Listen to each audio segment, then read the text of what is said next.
Assalamualaikum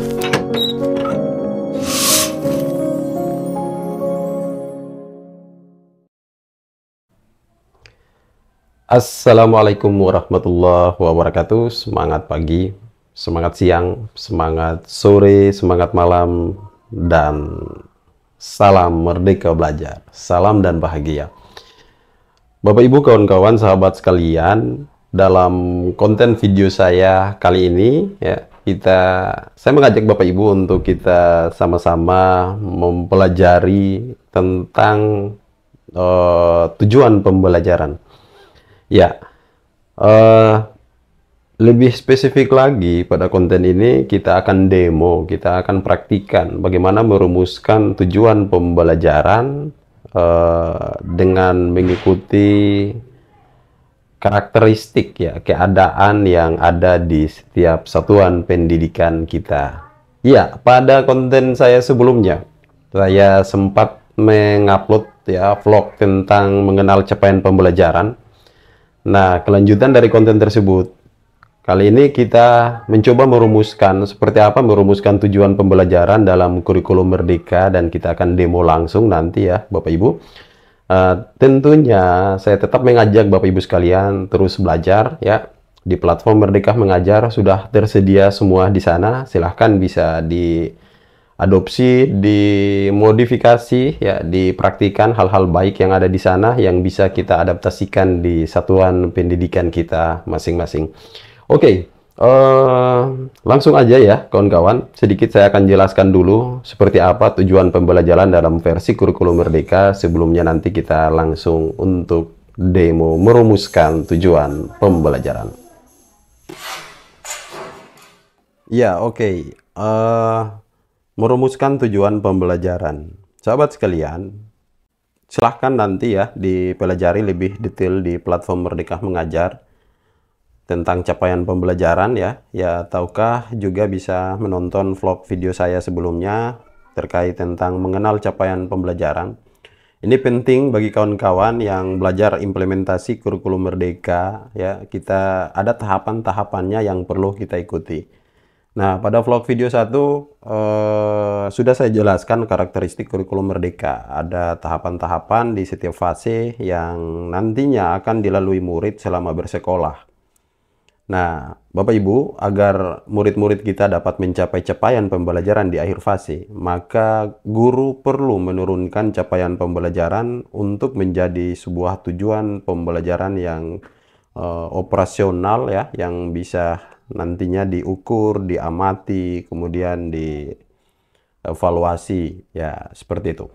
Mari kita kenal dulu ya konsep dari tujuan pembelajaran.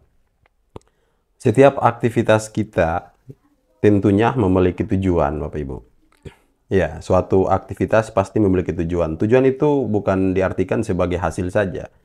Namun bagaimana tujuan pembelajaran itu adalah suatu harapan akhir dari sebuah pembelajaran untuk mencapai sebuah capaian yang telah ditetapkan, yaitu capaian pembelajaran. Nah, tujuan pembelajaran ini adalah deskripsi pencapaian 3 aspek kompetensi, yakni pengetahuan, keterampilan, dan sikap yang perlu diperoleh murid dalam satu atau lebih kegiatan pembelajaran. Nah, sedikit ada perbedaan dengan kurikulum sebelumnya. Kalau misalnya KI dan KD itu ya, yang disederhanakan menjadi capaian pembelajaran, di kurikulum sebelumnya Bapak Ibu kita dipilahkan ada pengetahuan ya, ada keterampilan, dan juga ada sikap dengan pengkodean masing-masing. Nah, pada kurikulum Merdeka ini capaian pembelajaran tidak mendeskripsikan secara detail seperti itu, namun guru perlu meneliti kemana arah kompetensi yang nantinya akan dapat kita ukur. Misalnya kalau ini ngarahnya ke pengetahuan, berarti konsepnya nanti ini bisa dievaluasi secara tes tulis ya, atau tes lisan, atau juga penugasan. Dan kalau ini arahnya ke keterampilan, maka muarah dari tujuan itu bisa diarahkan ke bagaimana murid membuat proyek, membuat sebuah produk, terlibat dalam proyek, praktik, unjuk kerja, dan sebagainya. Dan ketika capaian pembelajaran itu mengarahkan kita bagaimana murid bisa menunjukkan sebuah perubahan perilaku dari aspek-aspek tertentu, termasuk dalam 6 dimensi elemen profil pelajar Pancasila, maka arahnya lebih mengarah kepada sikap, ya, seperti itu. Kemudian tujuan pembelajaran disusun dengan memperhatikan kemungkinan pengumpulan bukti yang eviden. Artinya, Ibu Bapak, dapat diamati, dapat diukur melalui asesmen, sehingga murid dapat dipantau ketercapaiannya atas tujuan pembelajaran tersebut. Ibu Bapak sekalian, ketika kita menganalisis capaian pembelajaran, di setiap mata pelajaran itu memiliki karakteristik yang berbeda-beda. Tidak semua kompetensi yang ada di capaian pembelajaran itu mudah diukur. Jadi perlu diturunkan menjadi tujuan pembelajaran, sehingga level pembelajaran, ya, kita bisa adaptasikan sesuai dengan kemampuan dan kesiapan belajar murid kita. Nah, ini penting Bapak Ibu, ya. Perlu kita pelajari dulu tentang apa itu tujuan pembelajaran di dalam kurikulum Merdeka. Nah, dalam merumuskan tujuan pembelajaran perlu kita perhatikan 4 hal ini Bapak Ibu, ya. Yang pertama adalah karakteristik mata pelajaran. Sudah saya sampaikan tadi, setiap mapel memiliki karakteristik yang berbeda-beda. Tentunya guru yang mengajar pada mapel tersebut perlu memahami elemen-elemen, karakteristik, tujuan, maksud, dan harapan murid mempelajari mapel tersebut untuk apa sebenarnya. Dan terus ruang lingkupnya apa-apa saja. Ya, ini perlu dipahami dulu. Kemudian konsep atau topik yang akan dipelajari, ya. Nah, di dalam merumuskan tujuan pembelajaran juga perlu kita pahami ruang lingkup materi apa yang nanti akan dipelajari oleh murid. Kemudian yang ketiga, karakteristik peserta didik, ya.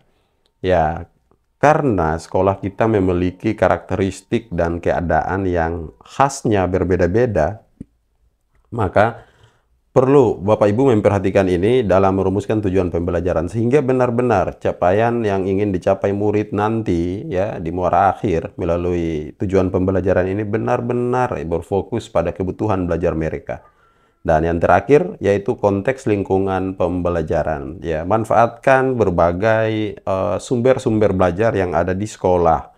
Tidak terfokus pada buku saja, pada guru saja. Semua sumber belajar yang ada di sekolah bisa kita manfaatkan secara konteks dan nyata, sehingga murid merasa pembelajaran itu benar-benar ada, ya. Tidak hanya pembelajaran yang gaib, yang hanya kita sebatas ngomong tapi tidak bisa membuktikan kepada murid-murid kita. Sehingga pembelajaran diferensiasi ini perlu sekali kita terapkan dalam kurikulum Merdeka ini. Nah, Bapak Ibu, komponen tujuan pembelajaran, ya, secara umum, ya, ada 2 komponen di dalam merumuskan tujuan pembelajaran. Yang pertama itu terdapat kompetensi. Apa itu kompetensi? Kompetensi ini merupakan kemampuan yang perlu didemonstrasikan oleh murid untuk menunjukkan dirinya telah berhasil mencapai tujuan pembelajaran. Nah, pertanyaan panduan yang bisa digunakan guru dalam menyusun tujuan pembelajaran antara lain. Nah, kita bisa gunakan pertanyaan-pertanyaan pemantik ini dalam merumuskan kompetensi atau mengembangkan sebuah kompetensi dari capaian pembelajaran ke tujuan pembelajaran. Yang pertama, secara konkret, kemampuan apa yang perlu didemonstrasikan oleh murid? Ya, harapannya setelah murid mempelajari materi ini atau pelajaran ini, apa harapan konkret yang bisa mereka demonstrasikan nanti? Apa perubahan perilaku yang bisa mereka praktikan nanti? Pengetahuan apa yang mereka dapatkan, ya, dari pembelajaran ini? Nah, kemudian yang kedua adalah tahap berpikir apa yang perlu didemonstrasikan oleh murid. Tentunya untuk memenuhi sebuah kompetensi perlu kita perhatikan tahap berpikir murid. Dan ini pun disesuaikan dengan keadaan yang ada di sekolah masing-masing, ya. Tidak semua anak di setiap sekolah itu juga dalam satu sekolah aja berbeda-beda, ya. Tahap-tahap berpikir mereka, kemampuan mereka, termasuk kesiapan awal mereka mempelajari sebuah mata pelajaran itu berbeda-beda. Sehingga ini perlu diperhatikan. Yang kedua adalah lingkup materi. Bapak Ibu sekalian, lingkup materi ini merupakan konten dan konsep utama yang perlu dipahami pada akhir satu unit pelajaran. Pertanyaan panduan yang bisa kita gunakan, yang guru bisa gunakan dalam menyusun tujuan pembelajaran antara lain. Hal apa saja yang perlu dipelajari dari satu konsep besar yang dinyatakan dalam capaian pembelajaran. Nah, yang kedua, apakah lingkungan sekitar kehidupan keseharian anak dapat digunakan sebagai konteks untuk mempelajari konten capaian pembelajaran. Ruang lingkup materi, Ibu Bapak, setiap mata pelajaran juga memiliki karakteristik yang berbeda-beda. Nah, oleh sebabnya ini perlu dipertimbangkan sehingga benar-benar materi yang dipelajari oleh murid itu dapat dikontekskan dalam kehidupan nyata mereka. Maka perlu melibatkan lingkungan sekitar, kehidupan keseharian mereka, misalnya dalam menjelaskan sebuah contoh, atau mereka terlibat langsung dalam lingkungan nyata mereka, tidak sekedar melihat video, membaca materi, tapi bagaimana mereka juga bisa terjun langsung dalam keadaan materi yang disampaikan itu. Kemudian Bapak Ibu, nah bagaimana cara merumuskan tujuan pembelajaran? Metode apa yang lebih praktis?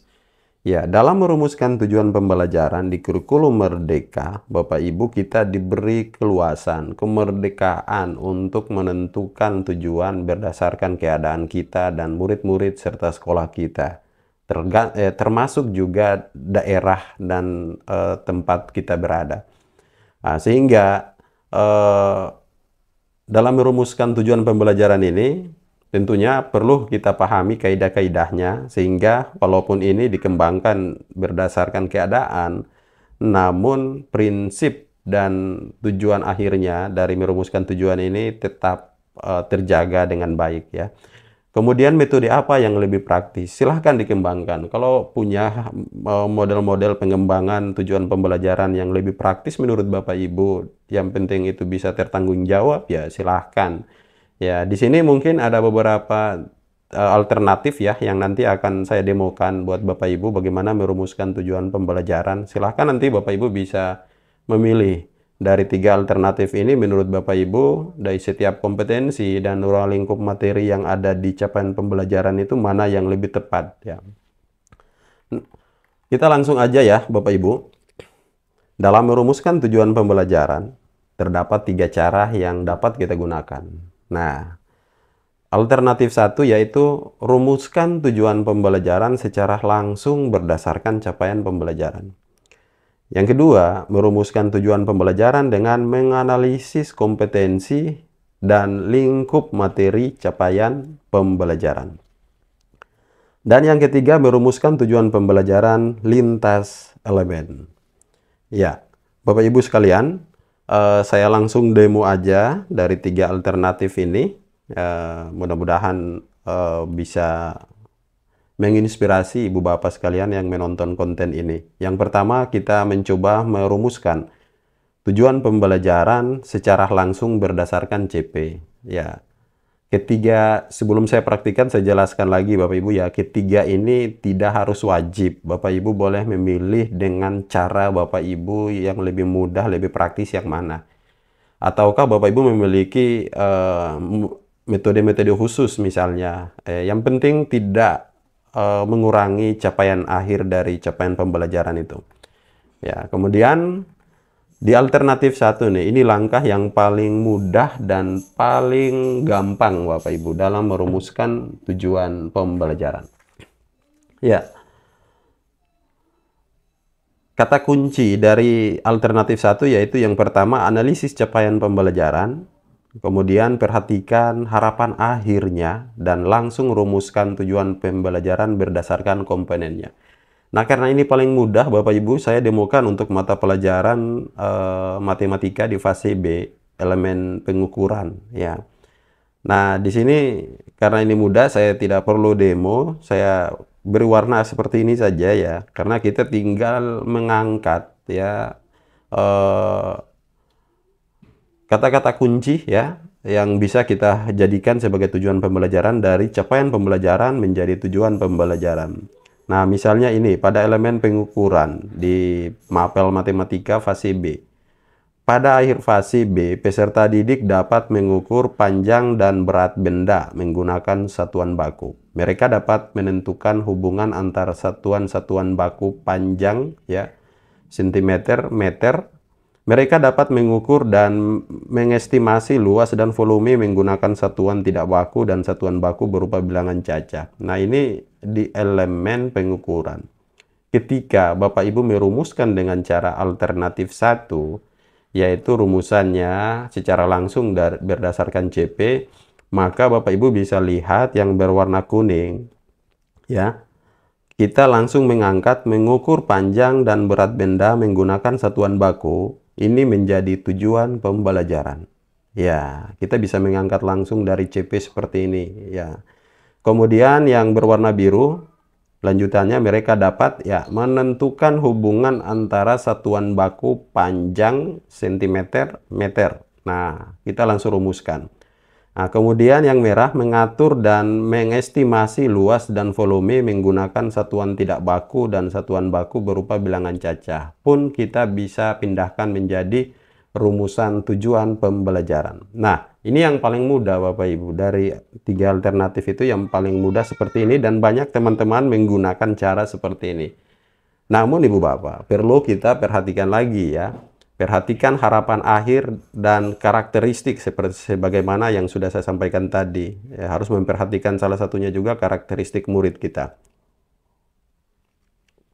Misalnya, apakah mengukur panjang dan berat benda menggunakan satuan baku? Nah, perlu kita pahami syarat-syarat awal apa yang perlu dipelajari murid. Ya, sehingga tergambar nanti ketika kita bawa ke menyusun modul ajar atau perangkat ajar, kita sudah terbayang mungkin hal-hal ini yang perlu nanti kita lakukan berdasarkan hasil asesmen awal yang dilakukan oleh murid guru di setiap fase. Kemudian menentukan hubungan antara satuan baku panjang sentimeter, meter. Ya, ini juga perlu diperhatikan apakah ini ya tujuan ini sesuai ya dengan karakteristik murid kita, ataukah ini perlu diturunkan lagi menjadi beberapa tujuan sebelum murid mampu menentukan hubungan. Nah, kalau belum murid kita menurut Bapak Ibu berdasarkan keadaan misalnya untuk dapat menentukan hubungan antar satuan baku panjang sentimeter dan meter ini perlu mempelajari tahapan-tahapan dulu sebelum mereka bisa menentukan hubungan. Ya, mungkin Bapak Ibu bisa nanti kita kembangkan di dalam tujuan instruksional khusus. Ya, nah ini hanya tujuan instruksional umum Bapak Ibu, muara akhir yang nanti akan menunjang pencapaian-capaian pembelajaran. Nah, yang berikut Bapak Ibu, mari kita belajar untuk merumuskan tujuan pembelajaran dengan alternatif 2. Yaitu merumuskan tujuan pembelajaran dengan menganalisis kompetensi dan lingkup materi pada CP. Pada contoh alternatif 2 ini lebih banyak digunakan oleh rekan-rekan guru kita karena dengan cara ini kita lebih mudah mengidentifikasi kompetensi yang menjadi harapan di sebuah capaian pembelajaran dan lingkup materi apa saja yang akan dipelajari oleh murid. Nah, langkah-langkah yang akan kita lakukan dalam alternatif 2 ini adalah yang pertama, kita mengidentifikasi kata kunci pada CP yang berkaitan dengan kompetensi dan lingkup materi. Kemudian kita mengelompokkan hasil identifikasi yang telah kita lakukan di langkah 1. Dan yang ketiga, kita rumuskan tujuan pembelajarannya. Nah, kita langsung aja ke langkah 1 Bapak Ibu ya. Ini ada satu contoh ya, lembar kerja untuk mata pelajaran matematika di fase B pada elemen pengukuran. Nah, berdasarkan langkah-langkahnya, yang pertama kita akan mengidentifikasi kata kunci pada CP yang berkaitan dengan kompetensi dan lingkup materi. Yuk, mari sama-sama Bapak Ibu kita lihat ya, ini satu elemen dari matematika di fase B. Kita akan melihat apa kompetensi apa saja yang ada di elemen ini. dan ruang lingkup materi apa saja yang ada di sini. Nah, cara untuk ya mengidentifikasi kompetensi dan lingkup materi, tentunya Bapak Ibu harus pahami dulu apa itu kompetensi dan apa saja ruang lingkup atau lingkup materi. Oke, kita langsung saja. Saya coba ya, ini saya pertebal aja. Pada akhir fase B, peserta didik dapat mengukur panjang dan berat benda menggunakan satuan baku. Di sini ada titik. Kita stop dulu di sini Bapak Ibu. Kita lihat dulu kompetensi dan lingkup materi pada paragraf ini. Nah, mengukur ya, mengukur ini adalah kompetensi yang ada di CP di bagian pertama ini. Oke, saya copy. Ya, satu mengukur ya. Kemudian kita cari ruang lingkup atau lingkup materinya. Ya, panjang dan berat benda. Ini adalah lingkup materinya. Oke. Nah, kemudian kita lanjut lagi. Mereka dapat menentukan satuan baku. Mereka dapat menentukan hubungan antar satuan baku panjang cm dan meter. Nah, mereka dapat menentukan, Bapak Ibu, menentukan ini adalah contoh dari kompetensinya. Kita pindahkan lagi. Ya, kemudian lanjut. Ya, hubungan antara antar satuan baku panjang cm ini adalah materinya. Ya, kita pindahkan. Next. Yang ketiga, lanjutannya mereka dapat mengukur dan mengestimasi. Nah, ini ada dua kompetensi Bapak Ibu. Mengukur dan mengestimasi. Ini bisa kita copy ya. Kita jadikan sebagai kompetensi. Ada dua kompetensi, mengukur dan mengestimasi. Nah, kemudian luas dan volume ini adalah lingkup materi. Nah, seperti ini. Ya, ini mudah saja Bapak Ibu ya. Tinggal kita analisis dari capaian pembelajaran, ada berapa kompetensi dan ada berapa lingkup materi. Dan sudah mulai tergambar harapannya seperti ini nanti tujuan yang ingin dicapai. Nah, sekarang Bapak Ibu kita akan coba membuat tujuan pembelajaran dari hasil analisis ya. Dari hasil analisis kompetensi dan lingkup materi. Nah, kita sudah menganalisis, kemudian sudah mengelompokkan ya, tahapan tadi ya. Sudah mengidentifikasi, kemudian mengelompokkan. Nah, sekarang kita merumuskan tujuan pembelajaran. Ibu Bapak, dalam merumuskan tujuan pembelajaran yang perlu diperhatikan itu adalah tujuan yang dimaksud ini adalah tujuan yang lebih umum, bukan tujuan pembelajaran harian atau juga tujuan instruksional khusus. Nah, pada saat kita merumuskan TP ini, kita dapat mengidentifikasi kata kunci capaian pembelajaran. Nah, misalnya nih mengukur ya, menentukan, mengukur dan mengestimasi. Ya, ini kata-kata kunci. Terus ada juga di lingkup materi dan sebagainya. Nah, kemudian Bapak Ibu, dalam merumuskan tujuan pembelajaran dengan versi alternatif 2 ini, bisa juga nanti di alternatif 1 kita kembangkan dan alternatif 3 juga bisa, sama aja ya Bapak Ibu. Kita dapat menggunakan pendekatan-pendekatan atau teori-teori ya yang biasanya kita gunakan di kurikulum sebelumnya, yaitu misalnya menggunakan taksonomi Bloom ya yang telah direvisi oleh Anderson dan Cartol. Atau Bapak Ibu boleh juga menggunakan 6 bentuk pemahaman yang dikembangkan oleh Marzano misalnya, atau yang kita kenal dengan teori Marzano. Atau juga Bapak Ibu bisa menggunakan pendekatan 3 sistem dalam domain pengetahuan yang dikembangkan oleh Marzano. Nah, selain teori-teori itu, kita juga bisa merumuskan tujuan pembelajaran merujuk pada teori yang dikembangkan oleh TJ dan Wingits 2005 ya, yang sering dipakai tentang 6 bentuk pemahaman. Bahwa understanding adalah proses berpikir tingkat tinggi, bukan sekedar menggunakan informasi. Artinya memahami pada level berpikir taksonomi Bloom sedikit berbeda dengan yang dikembangkan oleh TJ dan Wiggins.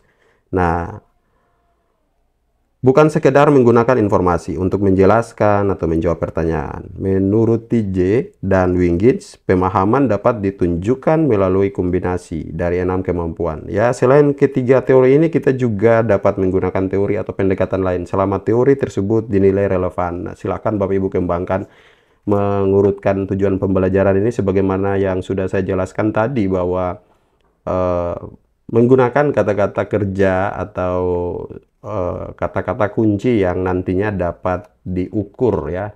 Oke, misalnya seperti ini ya. Saya menggunakan pendekatan dari taksonomi Bloom misalnya. Untuk tujuan pertama, mengukur panjang dan berat benda. Ya, saya langsung aja buat tujuannya, mengukur panjang dan berat benda. Ya, menggunakan satuan baku ya, menggunakan satuan baku.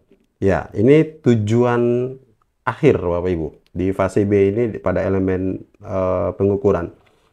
Tentunya dalam proses pembelajaran nanti ya, kita perlu mengembangkannya lagi tujuan ini menjadi tujuan-tujuan khusus ya, dalam misalnya dikembangkan ke indikator-indikator yang lebih kecil lagi. Artinya sebelum untuk bisa murid mengukur panjang benda menggunakan satuan baku, kesiapan apa yang perlu mereka lewati dulu sehingga di akhirnya mereka bisa mencapai capaian ini. Ya, yang kedua, menentukan hubungan antar satuan baku panjang cm dan meter. Ya.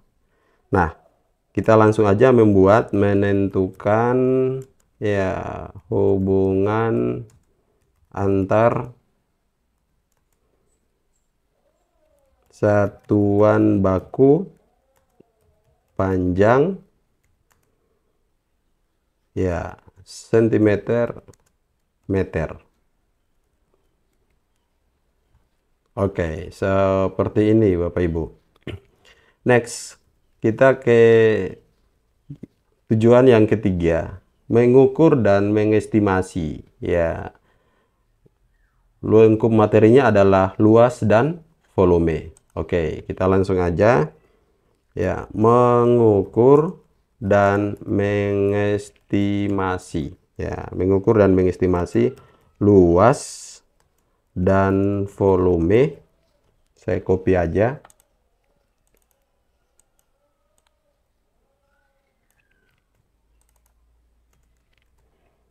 Ya, mengukur dan mengestimasi luas dan volume menggunakan satuan tidak baku dan satuan baku berupa bilangan cacah. Nah, ini tujuan pembelajaran contoh yang bisa kita turunkan dari elemen pengukuran pada mapel matematika di fase B. Bapak Ibu boleh mengembangkan dengan pandangan-pandangan lain ya. Bapak Ibu boleh mengembangkan dengan teori-teori lain selama teori tersebut dinilai relevan. Ya, silakan. Oke. Nah, ini contoh lain ya. Contoh lain pada pelajaran IPAS ya di fase B, elemen pemahaman ya. Pemahaman sains dan sosial, yaitu mengidentifikasi kata kunci pada CP yang berkaitan dengan kompetensi dan lingkup materi. Oke, kita coba mengidentifikasi dulu satu lagi ya untuk IPAS.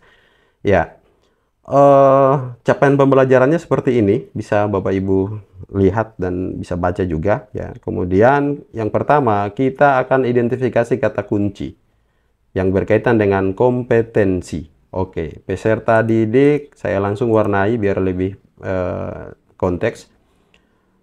Peserta didik menganalisis hubungan antara bentuk serta fungsi bagian tubuh pada manusia panca indera. Nah, ini ya, menganalisis hubungan ini adalah kompetensi. Saya beri warna dulu ya. Oke. Kemudian kita cari lagi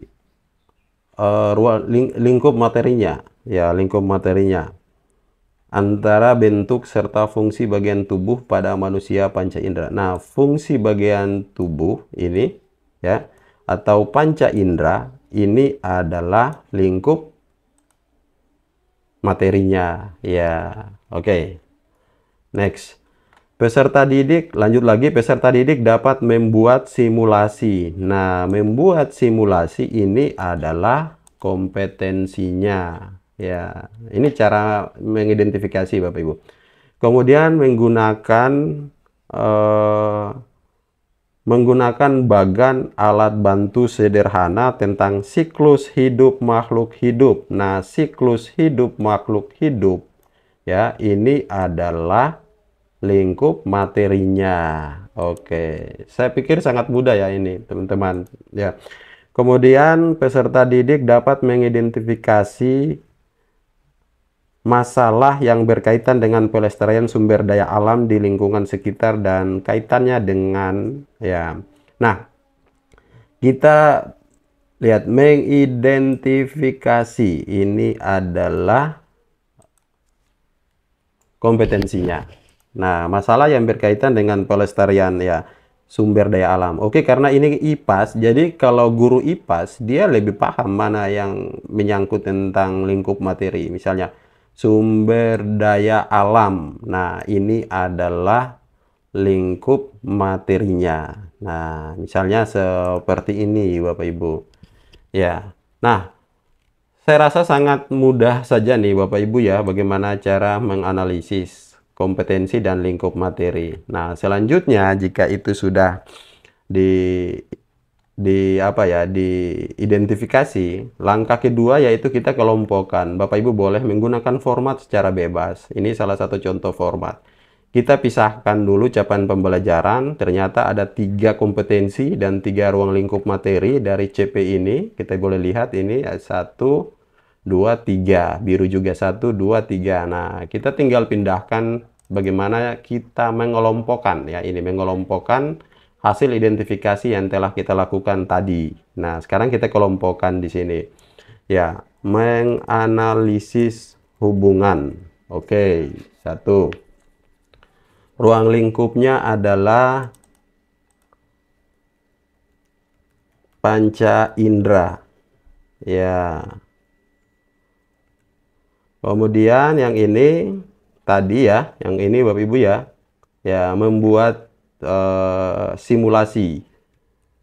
Membuat simulasi. Oke, materinya adalah siklus makhluk hidup. Oke, kita masukkan di sini. Ya, siklus makhluk hidup. Oke. Kemudian yang ketiga, ini yang kita identifikasi tadi. Ya, mengidentifikasi dan sumber daya alam. Oke, mengidentifikasi dan sumber daya alam. Ya. Mengidentifikasi. Ya, di sebelahnya sumber daya alam. Ya, sorry.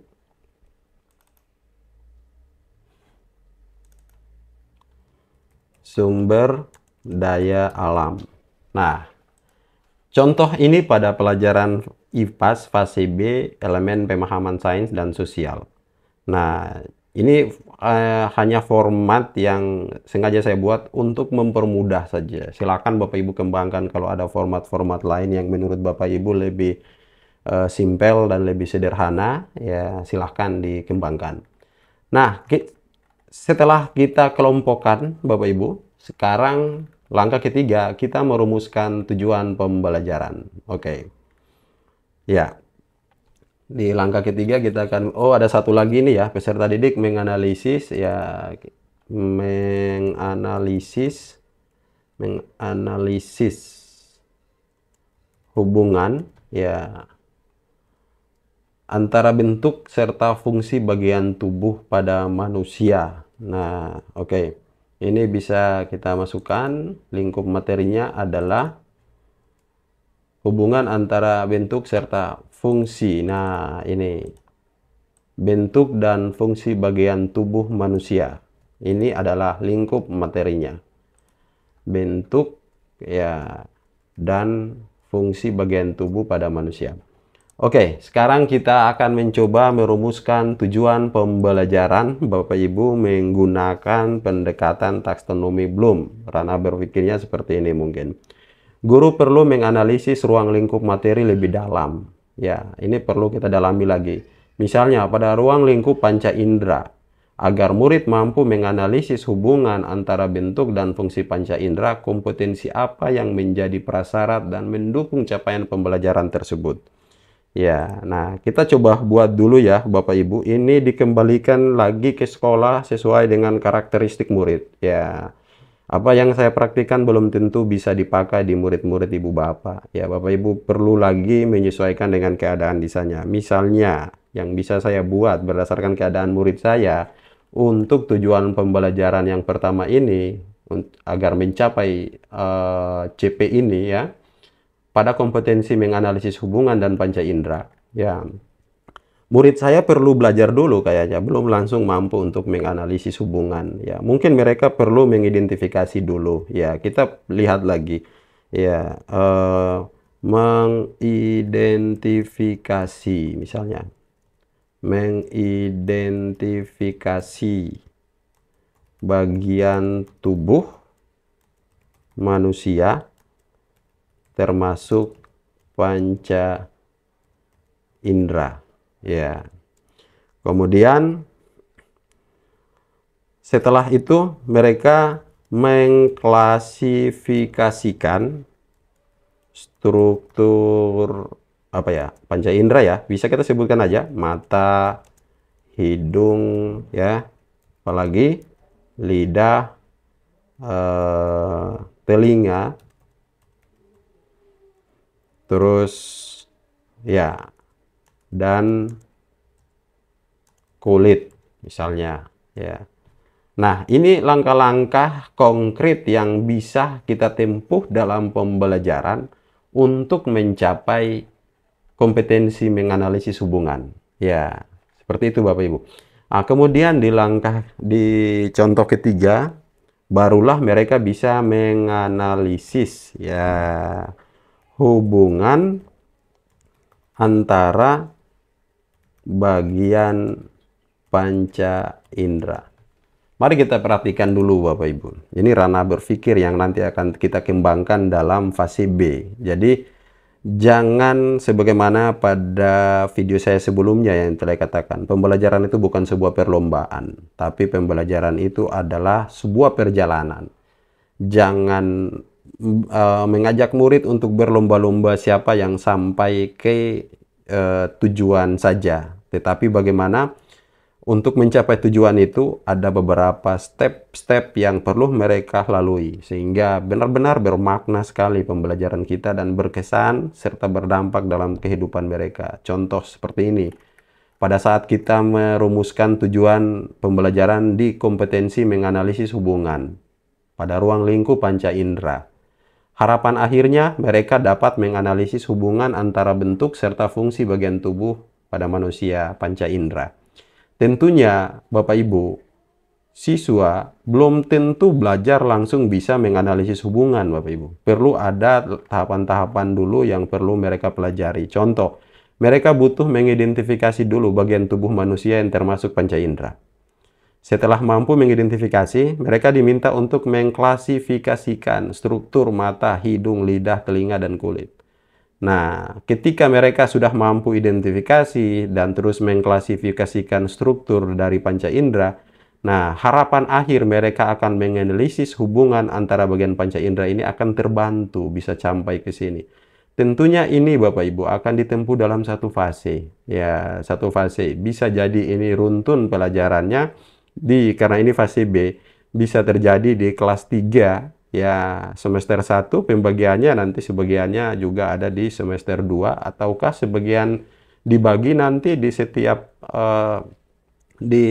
semester itu ada sehingga dia berkelanjutan sampai akhir fase di kelas 4. Pengorganisian seperti ini dikembalikan lagi kepada sekolah untuk bisa atau guru mata pelajaran yang lebih paham keadaan muridnya. Nah, Ibu Bapak, pada contoh ranah ini, ranah berpikir murid menggunakan teori taksonomi Bloom, revisi Anderson dan Cartol. Ya, Bapak Ibu boleh mengembangkan dengan pandangan lain sesuai dengan karakteristik masing-masing. Oke, itu contoh ya yang bisa kita praktikkan pada langkah alternatif 2 ini. Nah, sekarang Bapak Ibu yang terakhir, kita akan coba untuk merumuskan tujuan pelajaran ya lintas elemen CP. Ini untuk alternatif 3 Bapak Ibu ya. Tadi sudah kita praktekkan alternatif 1 langsung membuat membuat TP dari CP, kemudian pada alternatif 2 merumuskan TP berdasarkan kompetensi dan lingkup materi. Sekarang di alternatif 3 merumuskan TP lintas elemen CP. Nah, Bapak Ibu, ketika kita ingin pembelajaran itu bermakna bagi murid, kegiatan belajar itu perlu dirancang secara komprehensif, kaya dengan rangsangan menarik misalnya, atau tetap mempertahankan esensi belajar. Nah, oleh karena itu Bapak Ibu, kita tidak bisa selalu memisah-misahkan tujuan belajar hanya karena berasal dari elemen CP yang berbeda. Ada mata pelajaran tertentu ya, ada elemen-elemen tertentu yang saling berhubungan. Biasanya itu Bapak Ibu terjadi di mapel bahasa Indonesia misalnya, itu sering terjadi ya. Kemudian di beberapa mapel juga ada. Nah, mari kita coba melihat TP lintas elemen CP Bapak Ibu ya. Nah, mari kita lihat. Dalam sebuah mata pelajaran mungkin saja lebih dari satu elemen ya yang termuat dalam sebuah kegiatan pembelajaran. Hampir selalu ada setidaknya 2 elemen yang saling berkaitan dalam sebuah proses pembelajaran. Perlu Ibu dan Bapak ketahui bahwa dalam praktiknya ada kemungkinan tidak semua CP dapat diturunkan menjadi TP. Nah, ini perlu perhatikan. Makanya analisis CP itu sangat penting Bapak Ibu. Ya, jangan langsung belajar merumuskan tujuan kalau Bapak Ibu belum memahami capaian pembelajaran seperti apa. Karena tiap CP dengan karakteristik mapelnya berbeda-beda. Ya, ada kemungkinan tidak semua CP dapat diturunkan menjadi TP dengan menggunakan alternatif ketiga ini. Mengingat proses belajar adalah sebuah proses yang dinamis, maka sangat memungkinkan juga jika Ibu dan Bapak mengkombinasikan beberapa alternatif untuk merumuskan TP. Maksudnya gini Bapak Ibu. Bapak Ibu adalah guru IPAS misalnya, atau guru matematika. Dalam merumuskan tujuan pembelajaran di satu fase pada semua elemen matematika, tentunya Bapak Ibu bisa bebas memilih dari 3 alternatif ini. Boleh Bapak Ibu mengkombinasikan pada elemen-elemen tertentu yang saling terkait. Kita rumuskan TP-nya lintas elemen seperti di alternatif 3. Terus nanti di elemen tertentu juga karena tergambar kompetensi dan lingkup materinya, kita langsung patok ya, kita langsung patok TP-nya berdasarkan CP, boleh silakan. Nah, pada alternatif 3 ini perlu diperhatikan langkah-langkah sebagai berikut ya. Ini tahapan-tahapan bagi Bapak Ibu yang merumuskan TP menggunakan alternatif 3. Yang pertama adalah merumuskan TP di setiap elemen. Ya, kita lihat dulu elemen yang saling terkait Bapak Ibu. Saya contohkan, misalnya di bahasa Indonesia, ada 2 elemen yang hampir mirip ya, hampir mirip pada kegiatannya, yaitu membaca dan memirsa, ya, berbicara dan mempresentasikan, yaitu pada elemen bahasa Indonesia. Ya, pada 2 CP ini hampir mirip aktivitasnya Bapak Ibu. Jadi kita bisa gabungkan ya, merumuskan dalam satu elemen ya. Yang kedua, mengidentifikasi kegiatan yang memerlukan lintas elemen. Ya, kita lihat ada satu kegiatan misalnya presentasi. Ya, presentasi itu Bapak Ibu membutuhkan kegiatan membaca dan memirsa, yaitu pada elemen membaca dan memirsa. Kemudian membutuhkan juga kemampuan berbicara dan mempresentasikan. Tentunya 2 elemen ini saling terkait. Contohnya seperti itu. Nah, kita bisa pakai alternatif 3 untuk kegiatan presentasi. Siswa bisa dirumuskan tujuan pembelajarannya lintas elemen CP. Nah, seperti apa? Kita langsung aja nih Bapak Ibu ya. Oke, untuk mempersingkat tutorial ini ya Bapak Ibu, saya sudah langsung buat, tinggal saya baca aja ya Bapak Ibu, karena kalau mau diketik cukup lama juga ini karena ada 2 elemen, apalagi bahasa Indonesia ya. Contoh pada mapel bahasa Indonesia fase A pada elemen membaca dan memirsa ya. Nah, contoh 2 elemen nih Bapak Ibu ya.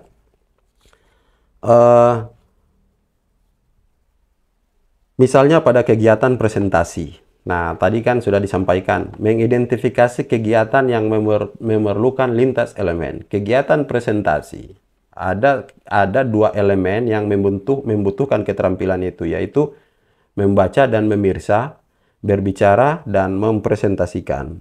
Ya, elemen yang termuat adalah seperti kedua elemen ini, ya, Bapak Ibu. Untuk fase A, kita contohkan. Mari kita temukan kata kunci pada kompetensi murid. Ya, murid mampu membaca kata-kata yang dikenalinya dengan fasih. Ya,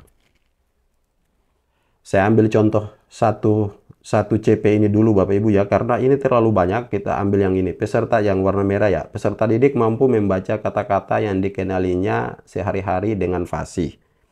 Bapak Ibu perhatikan, pada kompetensi yang saya beri warna merah ini, apa saja kompetensi yang diperlukan murid untuk mampu membaca dengan fasih. Ya, nah apabila Bapak Ibu mengajar di kelas 1 misalnya, ini karena fase A, tentunya Bapak Ibu perlu memastikan murid telah mampu. Satu, mengenali nama misalnya, mengenali bentuk dan bunyi huruf dengan baik. Ya, itu prasyaratnya Bapak Ibu ya. Kemudian misalnya mengenali atau mendekode kombinasi huruf dalam satu kata secara bertahap. Ya, seperti itu. Mari kita bahas satu persatu. Jika murid telah dapat mengenali nama, Bapak Ibu, bentuk dan bunyi huruf dengan baik, ya maka mereka dapat mulai dikenalkan dengan aneka kosakata yang dekat dengan keseharian mereka atau berhubungan dengan rutinitas sehari-hari. Misalnya nama-nama anggota tubuh atau sebutan-sebutan di dalam keluarga mereka, ya, atau juga benda-benda yang ada di sekolah. Nah, ini langkah-langkah yang bisa kita bayangi ke depannya seperti itu. Bersamaan dengan itu Bapak Ibu, kita juga dapat melatih murid untuk dapat mengucapkan kosakata tersebut dengan benar. Kemampuan ini dapat kita lihat dengan banyak mengajak mereka mengobrol, diskusi ringan, ciptakan suasana yang terbuka untuk saling bertukar pikiran secara lisan. Misalnya, membuka diskusi dengan meminta mereka bercerita secara bergantian. Ini misalnya contoh-contohnya ya. Mengingat kembali nama benda di sekolah atau bentuk permainan, atau membaca buku bersama, atau menyebutkan sebutan-sebutan keluarga yang dipanggil di rumah. Nah, maka berdasarkan pemahaman Bapak Ibu misalnya, kemampuan murid, tujuan pembelajaran untuk elemen membaca dan memirsa adalah peserta didik mampu membaca kata-kata yang dikenalinya sehari-hari dengan fasih. Sehingga tujuan pembelajaran dapat kita rumuskan sebagai contoh seperti ini. Ini untuk yang berwarna merah saja Bapak Ibu ya, karena ini ada beberapa tujuan yang bisa kita turunkan. Ini 1, 2, perhatikan di kata peserta didik, ya 3, ada 4. Ya, untuk efisiensi saya praktikan yang warna merah. Maka tujuan pembelajaran yang bisa kita rumuskan, yang pertama membaca dan memaknai kosakata yang berhubungan dengan keseharian rutinitas sehari-hari atau dengan tema yang sedang dipelajari. Yang kedua, melafalkan kosakata tersebut dengan benar. Ya. Nah, ini yang ada di capaian pembelajaran pada elemen membaca dan memirsa. Terus kita lihat lagi ke elemen berbicara dan mempresentasikan. Perhatikan yang saya beri warna biru. Ya. Nah, Ibu Bapak, kita cermati kompetensi. Yang pertama yaitu murid mampu, peserta didik mampu berbicara dengan santun tentang beragam topik yang dikenali menggunakan volume dan intonasi yang tepat sesuai konteks. Ya. Nah, tentunya Bapak Ibu, untuk mencapai capaian ini, kita perlu memastikan bahwa murid itu telah mampu apa saja. Contoh, mereka telah mampu mengenali dan membedakan aneka konteks bicara, misalnya seperti itu. Kemudian menyesuaikan volume suara dengan konteks atau situasi. Bapak Ibu, kita juga bisa mengajak murid bermain peran atau main drama misalnya. Kenalkan mereka dengan beberapa situasi yang berbeda. Libatkan mereka dengan berdiskusi atau tanya jawab misalnya mengenai seberapa lantang suara yang perlu dikeluarkan untuk situasi yang berbeda-beda. Nah, Para murid juga bisa kita perkenalkan dengan etika bicara lisan yang sederhana. Ini sesuai dengan bahasa anak Bapak Ibu, karena ini anak kelas 1. Jadi perlu ya, kita adaptasikan juga sesuai karakteristik mereka. Ya, seperti menatap lawan bicara dan berbicara bergantian. Ya. Atau kita bisa menjadi contoh atau teladan bicara yang benar. Kita memberi contoh. Oh, begini cara seberapa lantang suara yang perlu dikeluarkan dalam situasi yang berbeda misalnya. Atau kita jadilah rekan bicara yang terbuka setara bagi murid kita. Nah, dengan demikian tujuan pelajaran untuk elemen berbicara dan mempresentasikan pada CP yang saya beri warna biru bisa kita rumuskan seperti ini. Mengemukakan pendapat secara lisan dengan volume yang sesuai dengan intonasi yang tepat. Ya, kemudian mengenal dan memunculkan etika bicara lisan dengan benar. Menyampaikan tanggapan dengan tepat sesuai dengan konteks. Ya, nah, ini contoh Bapak Ibu merumuskan tujuan pembelajaran dari CP Bahasa Indonesia fase A di elemen berbicara dan mempresentasikan, yang kegiatannya itu nanti mirip dengan CP yang ada di elemen membaca dan memirsa. Nah, oleh sebabnya kita bisa membuat TP lintas elemen. Bagaimana dengan TP yang merupakan hasil lintas elemen CP? Ya, terutama untuk kegiatan presentasi. Ingat, karena ini kita fokus ke kegiatan yang sama, yaitu presentasi. Kemudian, kegiatan presentasi itu mencakup elemen membaca, memirsa, serta elemen berbicara dan mempresentasikan. Nah, dalam menentukan TP-nya, kita dapat mengkombinasikan kedua elemen tersebut. Ya, dengan cara seperti apa? Nah, seperti ini Bapak Ibu. Ini kedua CP, membaca dan memirsa, berbicara dan mempresentasikan. Karena ada kegiatan presentasi ya, kegiatan ini pada kegiatan presentasi, satu kegiatan yang melintas di dua elemen, maka tujuan pembelajaran untuk kedua elemen ini pada CP yang saya warnai tadi Bapak Ibu ya, bisa kita buat seperti ini. Menceritakan kembali informasi yang dibaca dengan baik. Atau membacakan atau menceritakan konten presentasi dengan volume yang sesuai. Yang ketiga, mengucapkan kata atau kalimat yang dibaca dengan pelafalan dan intonasi yang tepat. Yang keempat, menggunakan opini secara lisan terhadap sebuah topik. Nah, sederhana saja Bapak Ibu. Saya rasa bisa tergambar dan bisa membantu Bapak Ibu. Selain itu Bapak Ibu ya, selain itu misalnya Bapak Ibu agak kesulitan, masih bingung lagi seperti apa, silahkan Bapak Ibu pergi ke platform Merdeka Mengajar ya. Bisa melihat berbagai contoh capaian pembelajaran, tujuan pembelajaran yang sudah ada di PMM. Bapak Ibu masuk di PMM ya, seperti ini. Kemudian pergi ke bagian bawah ini, capaian pembelajaran dan alur tujuan pembelajaran. Ya, kemudian Bapak Ibu boleh pilih ya jenjang, kemudian mapel ya. Kita contohkan bahasa Indonesia. Bapak Ibu silakan lihat CP dan ATP.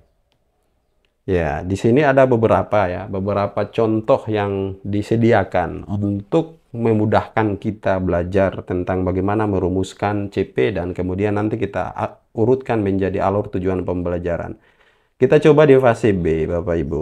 Nah, ini CP umumnya Bapak Ibu, tinggal copy, nanti Bapak Ibu bisa pakai untuk kebutuhan administrasi. Nah, capaian per elemennya ada di sini Bapak Ibu. Ini menyimak, membaca dan memirsa, berbicara dan mempresentasi, dan menulis.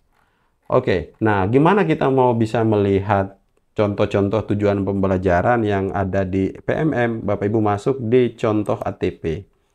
Nah, di sini Bapak Ibu bisa lihat ya beberapa tujuan pembelajaran yang sudah dialurkan menjadi sebuah urutan pembelajaran yang runtun. Contoh, kita ambilnya ini, contoh ATP SD Bahasa Indonesia. Kita coba lihat. Nah, ini Bapak Ibu yang saya tampilkan ini adalah alur tujuan pembelajaran ya. Namun di sini karena kita saya belum bahas tentang ATP, kita masih bahas tentang TP ya, merumuskan tujuan pembelajaran.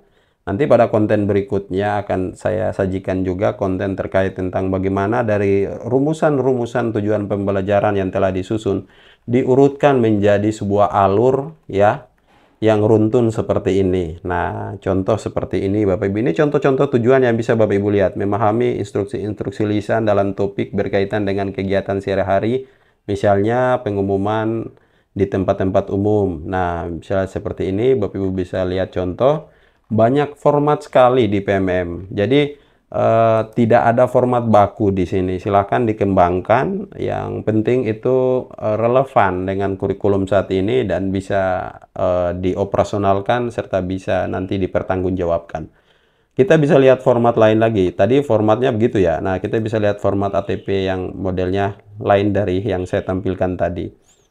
Nah, ada yang seperti ini juga Bapak Ibu. Nah, bisa nanti Bapak Ibu lihat ini. Kalau terlalu kecil mungkin kita cari yang lain lagi. Nah, contoh yang ini.